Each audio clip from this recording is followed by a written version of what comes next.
Hi guys, full energy के साथ। वैसे मेरी आज थोड़ी तबीयत ख़राब है, लेकिन फिर भी मैं कोशिश करूँगी कि अपना 100% दूँ। आप भी अपना 100% देने की कोशिश करना। आज पश्चिमी मरुस्थलीय राजस्थान को विस्तार से पढ़ेंगे। कल हमने इसका तुलनात्मक अध्ययन कर लिया था, आज हम इसे विस्तार से कवर करेंगे। पश्चिमी मरुस्थलीय प्रदेश, जिसे हम थार मरुस्थल के रूप में भी जानते हैं। पश्चिमी मरुस्थलीय प्रदेश को मारवाड़ी में थली भी कहते हैं। तो थलीय वाला एरिया हो गया, थली वाला एरिया हो गया, या फिर जिसको मारवाड़ी में कहते हैं थड़िया लोग है, तो वो थड़िया लोग लगभग राजस्थान के 60% भाग को कवर कर रखे हैं। और उनका विस्तार अक्षांश देशांतर के अकॉर्डिंग 25 डिग्री नॉर्थ से 30 डिग्री नॉर्थ के बीच में है। तो राजस्थान में ये वाला भाग पश्चिमी मरुस्थल का है। तो इस पश्चिमी मरुस्थल के भाग को यहाँ 23.5 डिग्री कर्क चल रही है, और 23.5 के बाद में यहाँ से लगभग 25 सेंटीमीटर नॉर्थ की रेखा आ जाती है, और वो 25 सेंटीमीटर नॉर्थ पश्चिमी मरुस्थलीय प्रदेश का शुरुआत हो जाता है यहाँ से। और ये लगभग ये चलता है 30 डिग्री नॉर्थ तक, जो लास्ट तक है।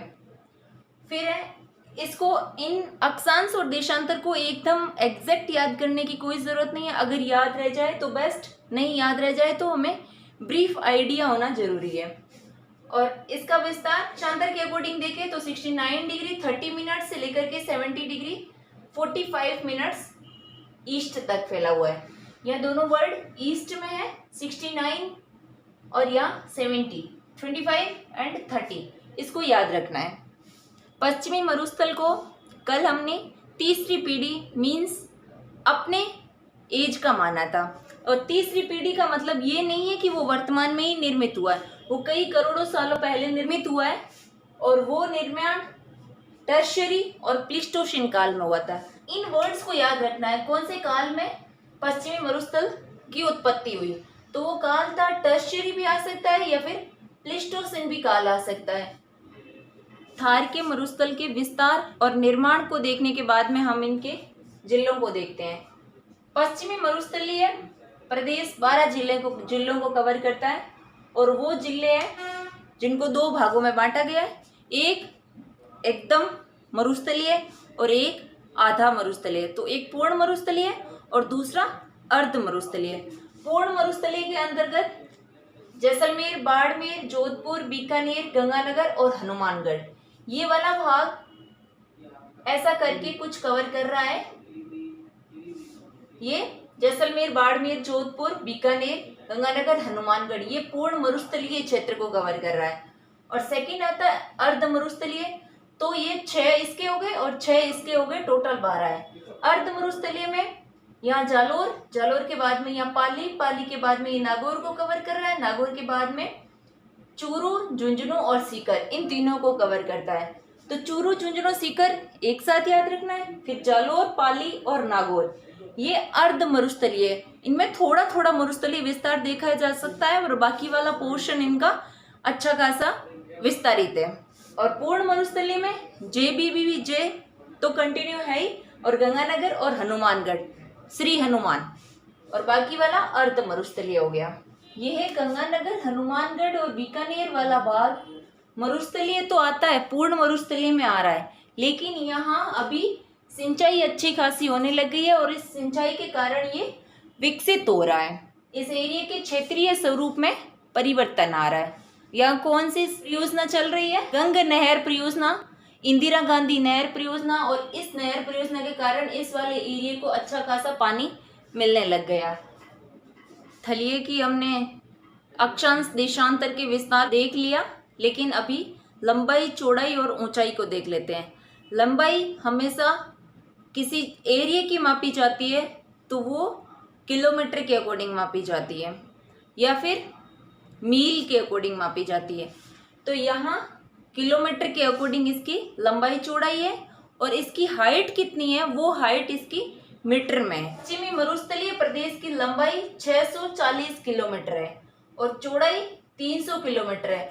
लंबाई का मतलब ये हुआ कि यहाँ से लेकर के ये यहाँ तक 640 किलोमीटर विस्तारित है, और चौड़ाई का मतलब ये हुआ कि ये वाला जो भाग कवर कर रहा है ये 300 किलोमीटर है। चौड़ाई के डबल इसकी लंबाई है। बड़े तौर पर याद करो तो 300 किलोमीटर इसकी चौड़ाई है और लंबाई 600 किलोमीटर है। अब देखते हैं औसत ऊंचाई। तो औसत ऊंचाई का मतलब ये हुआ कि इसमें हाइट कितनी ले रहा है, तो वो हाइट 200 से 300 मीटर तक कवर कर रहा है। तो इसको एग्जैक्ट याद ना करो तो इसको 300 के डाटा में याद करना है, 300 या फिर 200। यहाँ भी 300 और यहाँ इसका डबल हो गया 600 किलोमीटर। यहाँ मीटर है, यहाँ किलोमीटर है, ये अच्छे से ध्यान रखना है। फिर हम देखते हैं इसका ढाल। ढाल किसी भी चीज का पानी के बहाव के आधार पर निर्धारित किया जा सकता है और पानी का बहाव यहाँ लूनी नदी के आधार पर लिया गया है। और लूनी नदी का उद्गम यहाँ अजमेर से होता है। अजमेर से होते हुए ये ऐसे चलती है, जालोर से लास्ट गुजरात में चली जाती है। तो इसका बहाव किस ओर हो गया, इसका बहाव कुछ ऐसा हो गया है।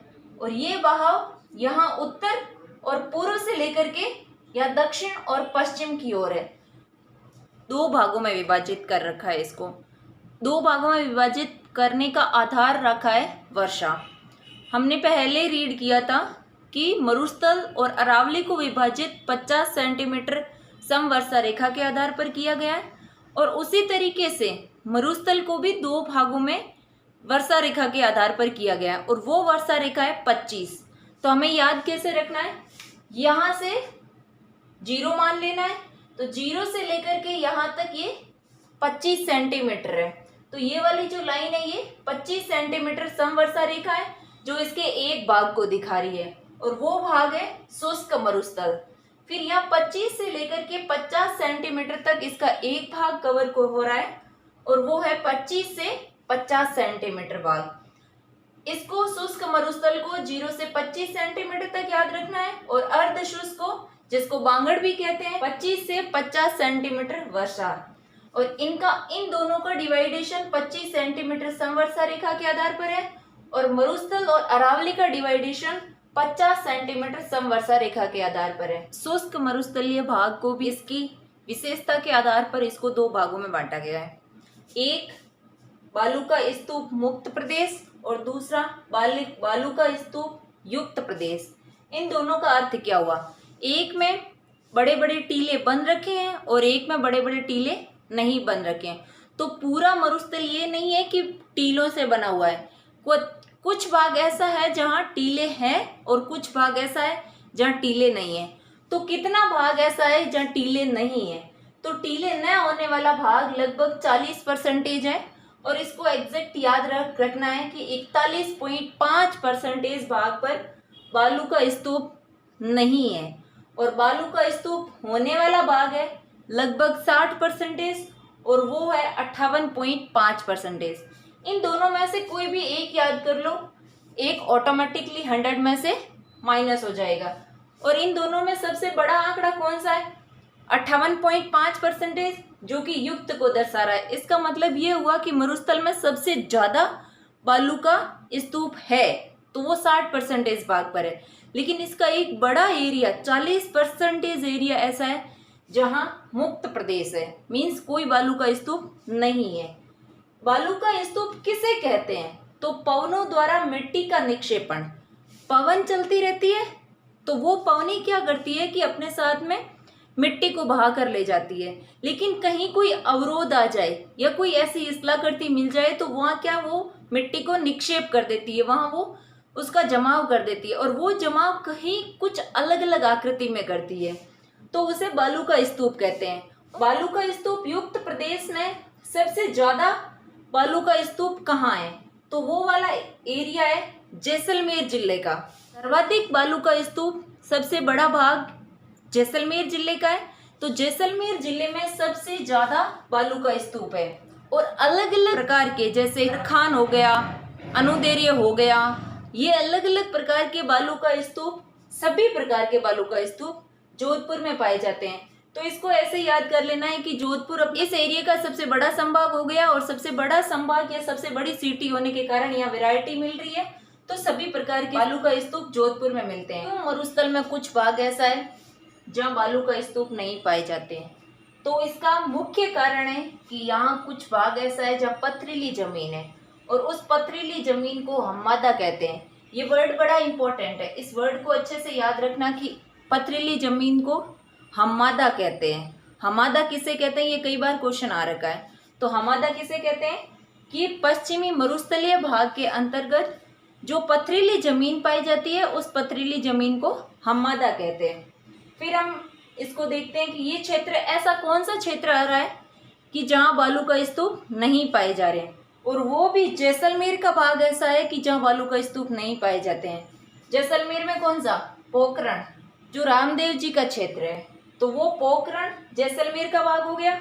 उस जैसलमेर में ही लोद्रवा, रामगढ़, ये तीनों प्लेस जैसलमेर के हैं जहाँ बालू का स्तूप नहीं पाए जाते हैं। इसके अलावा बाड़मेर का कुछ भाग है, उत्तरी बीकानेर का कुछ भाग है, और जोधपुर का फलोदी भाग है। तो जोधपुर के फलोदी, उत्तरी बीकानेर, बाड़मेर, जैसलमेर में पोखरण, लोद्रवा, रामगढ़, इन क्षेत्रों के अंतर्गत बालू का स्तूप नहीं पाए जाते हैं, और कारण है पथरीली ज़मीन, और उस पथरीली ज़मीन को हम्मादा के रूप में जाना जाता है। नेक्स्ट क्लास में हम बालू का स्तूप के प्रकार को पढ़ेंगे। अभी इस क्लास को यहीं विराम देते हैं। Thank you.